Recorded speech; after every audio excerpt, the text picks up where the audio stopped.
Welcome back. Last time we talked about the English invasions of Wales and Ireland.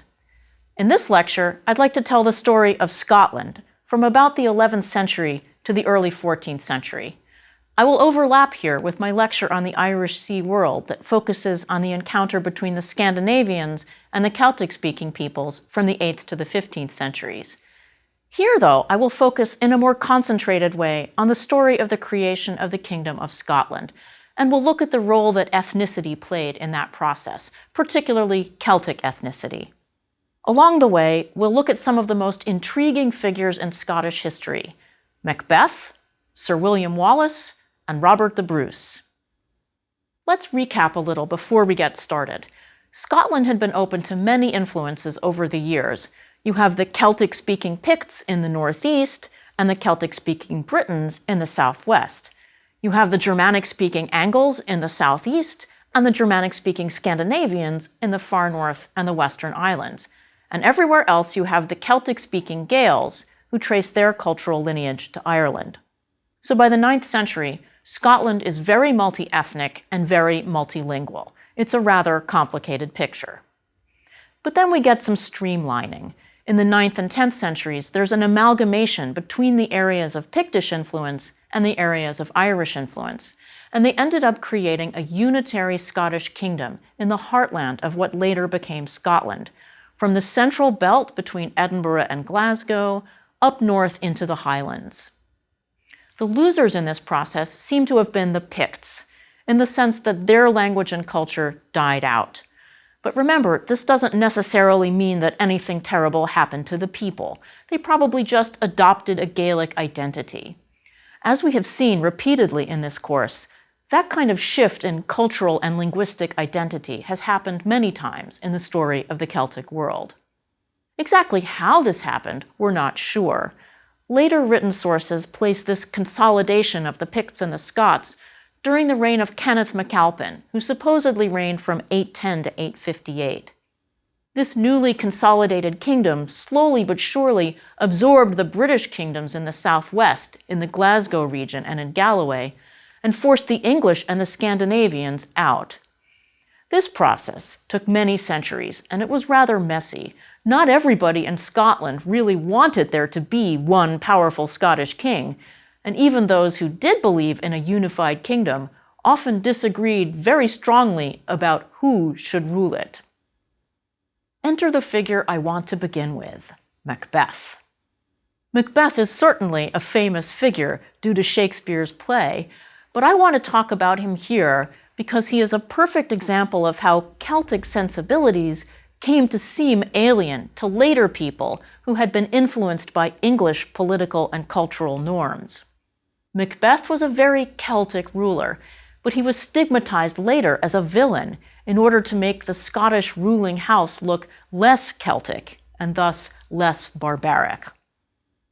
Macbeth was born around 1005 into this newly consolidated Scottish kingdom that was both facing enemies on its periphery and frequently torn by internal conflict. The main reason for the turmoil was the Scottish system of succession to the throne, which was common to other parts of the Celtic-speaking world. In 11th century Scotland, the rules were quite loose. You needed to be related to the previous king.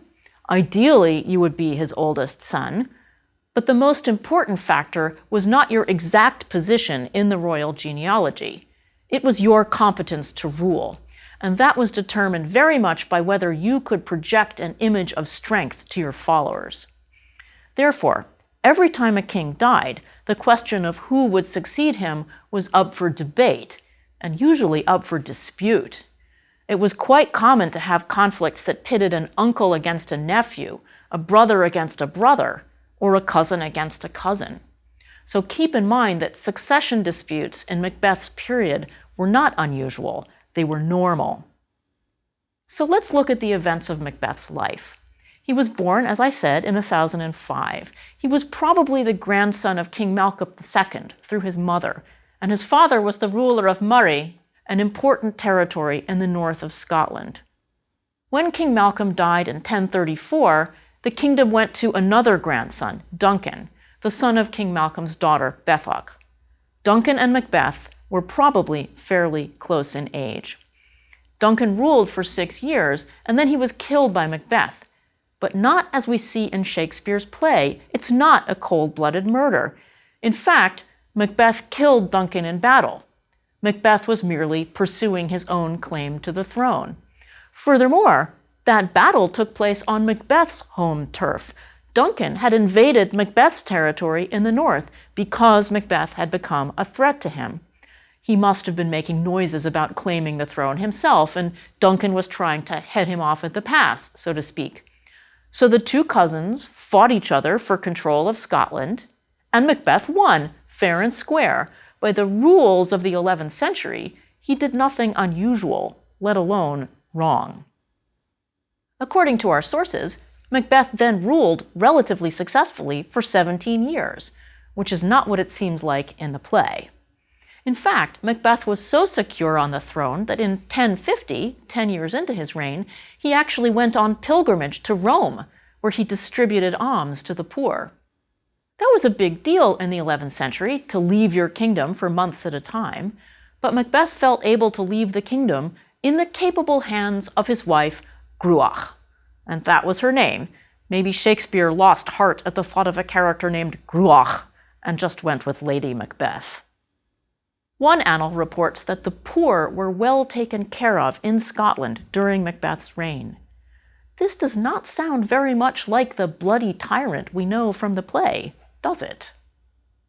Ultimately, though, Macbeth lost the kingdom just as he had gained it, in battle with a rival, Malcolm III, son of Duncan, whose nickname was Malcolm Canmore. That means big head. There's the word cain for head that we encountered when I talked about the Celtic languages. The nickname Canmore is probably a reference not to the actual size of Malcolm's head, but to his leadership abilities. Malcolm had grown up in exile in the south in England, and he enlisted the help of the Northumbrian Earl Seward, who was his uncle, in his campaign against Macbeth. The combined Northumbrian and Scottish army did in fact meet up with Macbeth at Dunsinane, and they defeated Macbeth's army there, but that was actually not the end of the story. Macbeth retreated further north, and they did not catch up with him until several years later, when he was finally slain. It took another year, however, for Malcolm to establish himself on the throne, because Macbeth was briefly succeeded by his stepson, Lulach, the son of Gruach, by a prior marriage. Now, soon after Macbeth was killed, he was virtually forgotten, and he remained obscure for about 300 years. It's not until the 14th century that there was a sudden upsurge of interest in Macbeth. I'll return to Macbeth at the end of the lecture.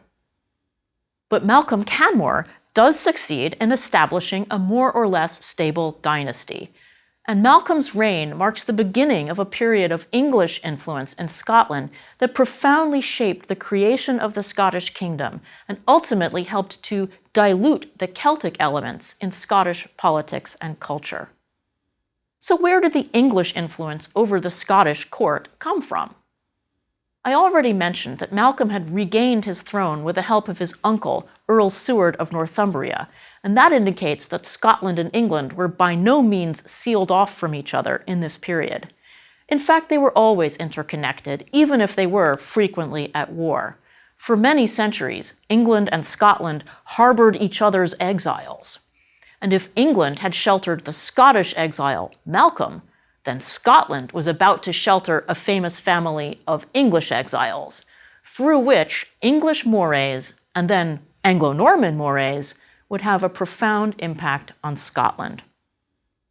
I'm going to make a rather extended digression here into English history, but I promise that it will relate very directly to Scotland. Most people have, of course, heard of the Norman conquest of England in 1066. A less well-known aspect of this conquest is the fact that even after the English king, Harold Godwinson, was killed at the Battle of Hastings, there was a royal English claimant who survived. This claimant was named Edgar Atheling. He was descended from the Anglo-Saxon royal family, but he and his two sisters had grown up in exile on the European continent. He was brought back to England in his early teens, a few years before the conquest. Now, Edgar was apparently not a terribly imposing figure. When King Harold died at Hastings and William began his devastating march towards London, Edgar's supporters rather quickly rushed to meet the conqueror and offer him submission, and Edgar was forced to follow suit. But within a few years, Edgar's resolve stiffened, and he ended up in Scotland at the court of Malcolm Canmore looking for an ally. King Malcolm agreed to marry one of Edgar's sisters, Margaret, and to support Edgar's bid for the English throne. It's very probable that part of the deal would have been a promise that Scotland would receive territory in northern England in return for this assistance. It didn't work out well for Edgar.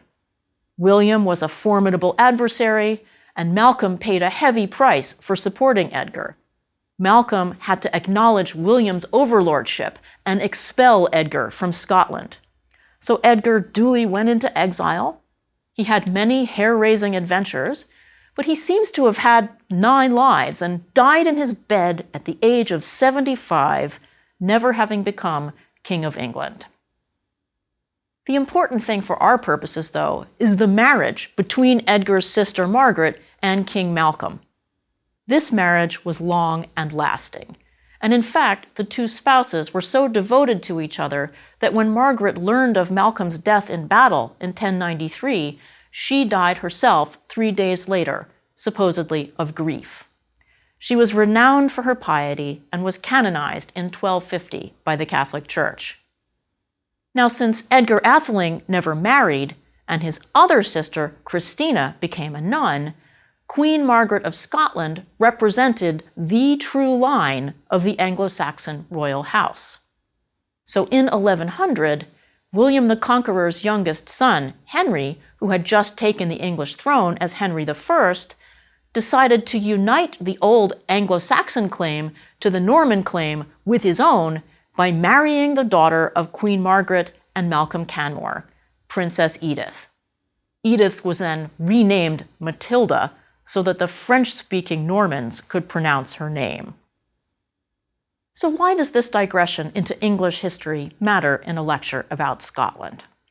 It's because the newly renamed Matilda, the half-Scottish, half-Anglo-Saxon Queen of England, invited her younger brother, David, to hang out at the English court.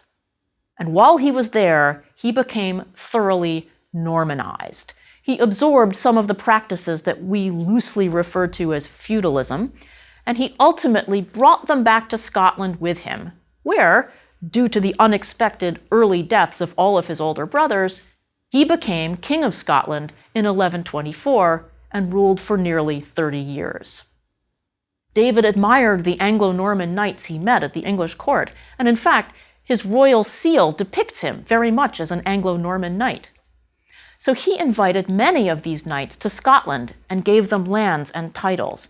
And these knights founded many of the great families of Scotland, including 2 families that would later produce royal Scottish dynasties: the Bruce family, who were originally from Normandy, and the Stuart family, who came from Brittany. And thus, ironically, English culture came to Scotland via another Celtic region. Some of these families assimilated very well into the existing Gaelic-speaking aristocracy of Scotland. But this Anglo-Norman element helped to make French, and later the Scots language, which was closely related to English, more prestigious than Gaelic. And that is one reason why Scots became the country's dominant language rather than Gaelic. So King David was a very anglicized or Normanized Gaelic king of Scotland, and this trend continued over the next century and a half. Scottish kings worked rather ruthlessly to implement English-style primogeniture in the Scottish royal house. No more cousins fighting for the throne as a matter of course. So eager were the kings to stamp out alternate lines of the royal house that in 1229, an infant girl from a junior branch of the family, called the MacWilliams, had her brains dashed out against the column of the market cross of the town of Forfar. Although Scotland and England certainly had their ups and downs during this period, most of the 13th century was peaceful enough, until the Scottish royal family underwent a dynastic catastrophe in 1286, when King Alexander III died, leaving only a granddaughter, who promptly died as well. Now, under the old Celtic conditions of Macbeth's day, there would have just been an old-fashioned civil war to decide which of the 13 throne-worthy men who presented themselves should become king. But the Scots had now become accustomed to following Anglo-Norman-style dynastic rules, so they called in King Edward I of England to mediate among the claimants, who argued their cases based not on competence, but on genealogy. Although it must be said that the strength of their followings was surely a factor in the background all along. Now, of course, asking King Edward of England to choose the King of Scotland was a bit like asking the cat to choose the king of the mice. He wasn't exactly going to pick the most formidable candidate. He instead chose John Balliol, another scion of a northern French family, instead of a more popular candidate named Robert de Bruce, or Robert Bruce, who was likewise of mixed Anglo-Norman and Celtic ancestry. Balliol was largely unable to stand up to King Edward's efforts to dominate Scotland, and he lost support quickly among the Scottish nobles, who nicknamed him Tomb Tabard. A tabard is a kind of outer garment, and tomb means empty. So they were basically calling the king an empty suit. John Balliol finally did man up, so to speak, and defy Edward, but by then it was too late. And in 1296, Edward marched north, defeated Balliol, and took him captive. Along with the captive king, Edward removed the coronation stone of the Scottish kings from Scone Abbey and installed it at Westminster Abbey, as if to say, Scottish sovereignty is now at an end. We're now up to the events that are rather loosely depicted in the film Braveheart. Let me lay my cards on the table. I am not a huge fan of this film, though I think there are some fascinating aspects to it. The hero of the film is a real historical figure named Sir William Wallace, played by Mel Gibson, who nearly single-handedly takes on the English oppressors of Scotland. And incidentally, Wallace's last name is related to the word Welsh, and it indicates that he probably came from a family in southwestern Scotland that were originally British-speaking. So he represented a late survival of the P-Celtic population of southern Scotland. Now, there are a lot of problems in Braveheart, but it is true that Wallace did make life very difficult for the English in Scotland for nearly a decade. He defeated them at Stirling Bridge in 1297, though the battle is nothing like what you see in the movie, and he was named Guardian of Scotland. But finally, in 1305, he was captured and executed in a very gruesome fashion. And in fact, the real execution is even worse than we see in the movie, so I will skip the details. At the same time, though, another Robert Bruce, the grandson of the unsuccessful claimant from back in the early 1290s, took over the leadership of the Scottish resistance to English rule after murdering yet another claimant to the throne. And he went on to defeat the English at the Battle of Bannockburn in 1314. And Scotland maintained its independence from England for almost 3 more centuries, and only became part of Britain in 1603 by a dynastic accident when Queen Elizabeth I died without heirs and left the kingdom to her cousin, James VI of Scotland, who became James I of England. Before I leave Braveheart, I will just point out a couple of its many historical inaccuracies, and I'll confine myself to ones that are directly relevant to the Celtic aspect of Scottish history, because both of them play on modern views of the Celts.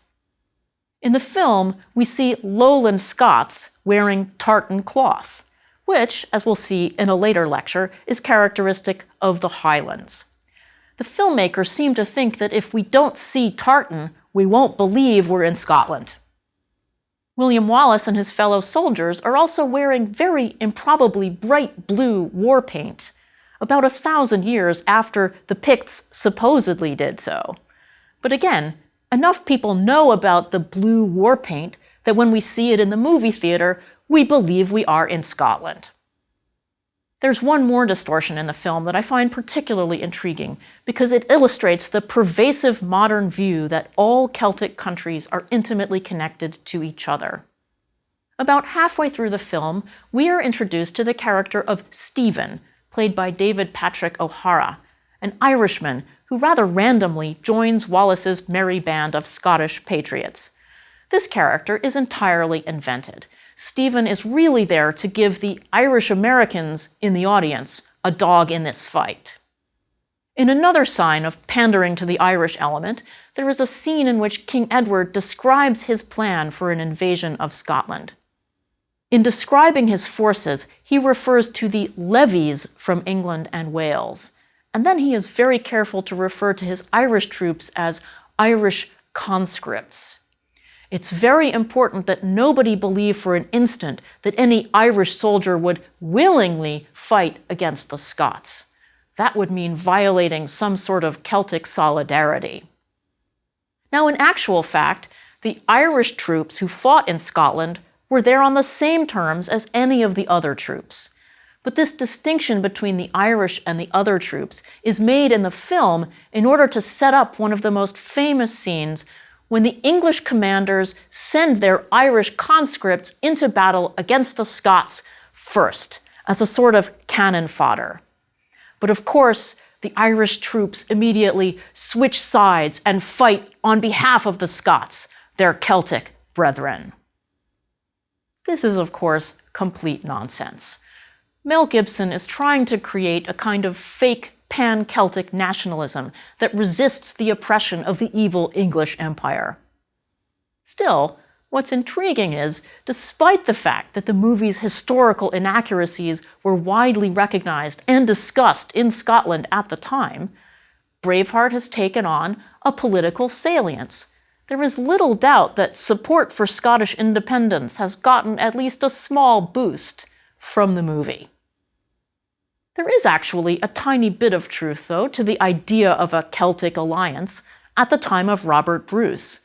Bruce knew he was locked in a life-and-death struggle to maintain Scottish independence, and he reached out for allies wherever he could find them. There is some evidence that he was trying from early on in his reign to create an alliance with Ireland and Wales. He wrote a letter to the Irish kings in 1306 in which he specifically referred to the common ancestry of the Irish and the Scots. But of course, he did not use the term Celtic. And in 1315, the year after his big victory at the Battle of Bannockburn, Bruce tried to bring such an alliance about.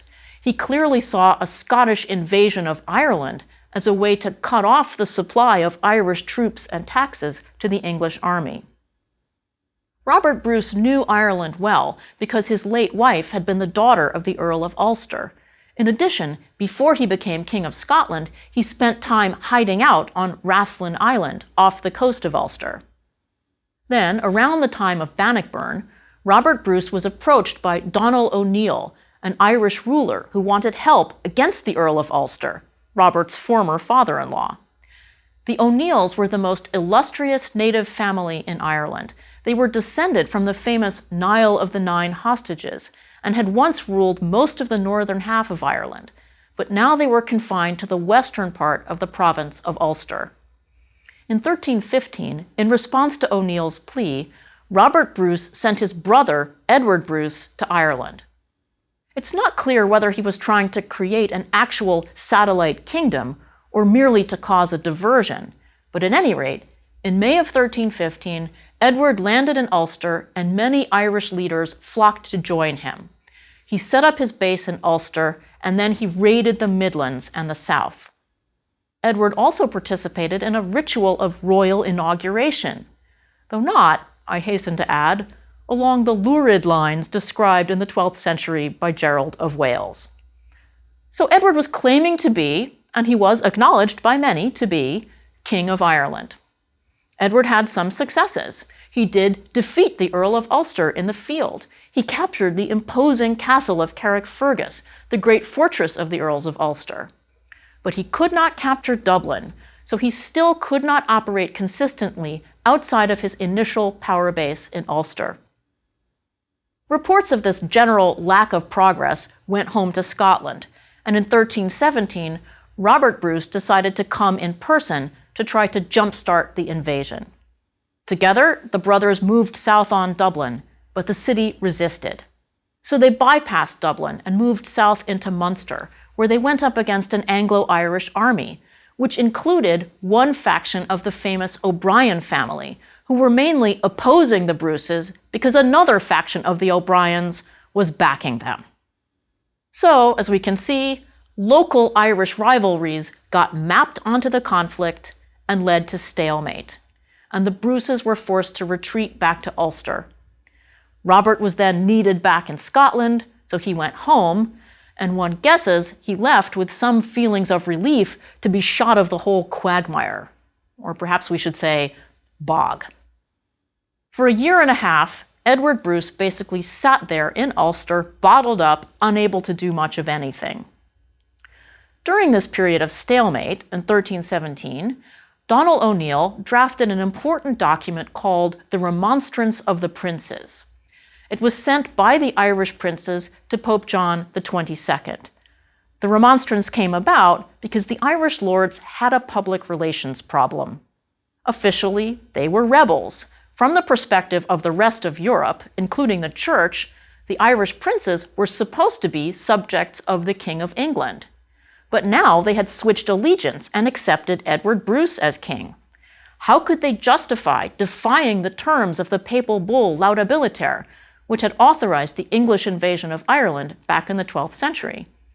Well, the Remonstrance tries to explain. And in effect, it tries to have it both ways.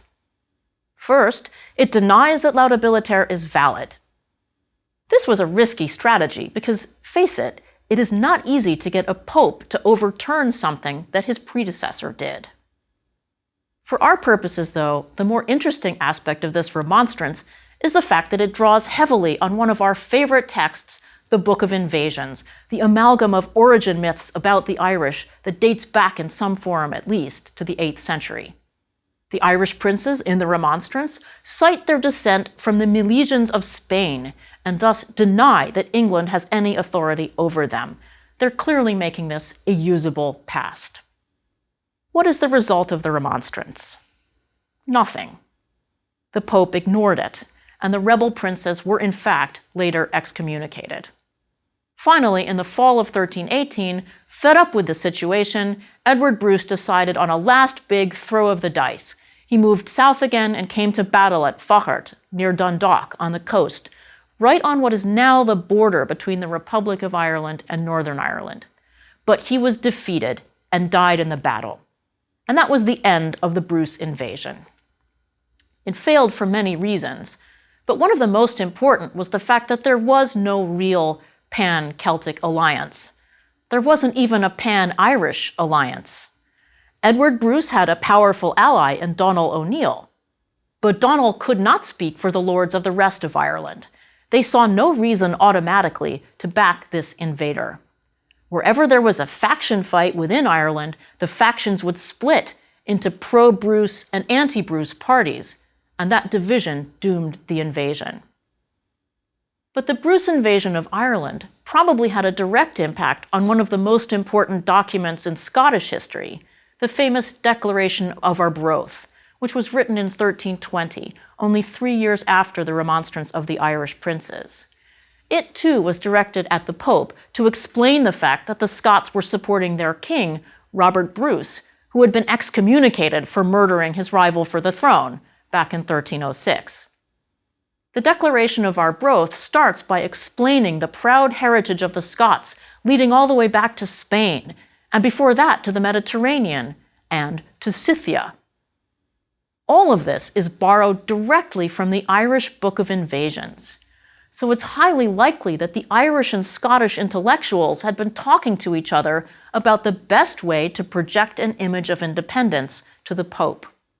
The Declaration of Arbroath, however, was more successful than the Remonstrance of the Irish princes, since Pope John XXII did eventually lift Robert Bruce's excommunication.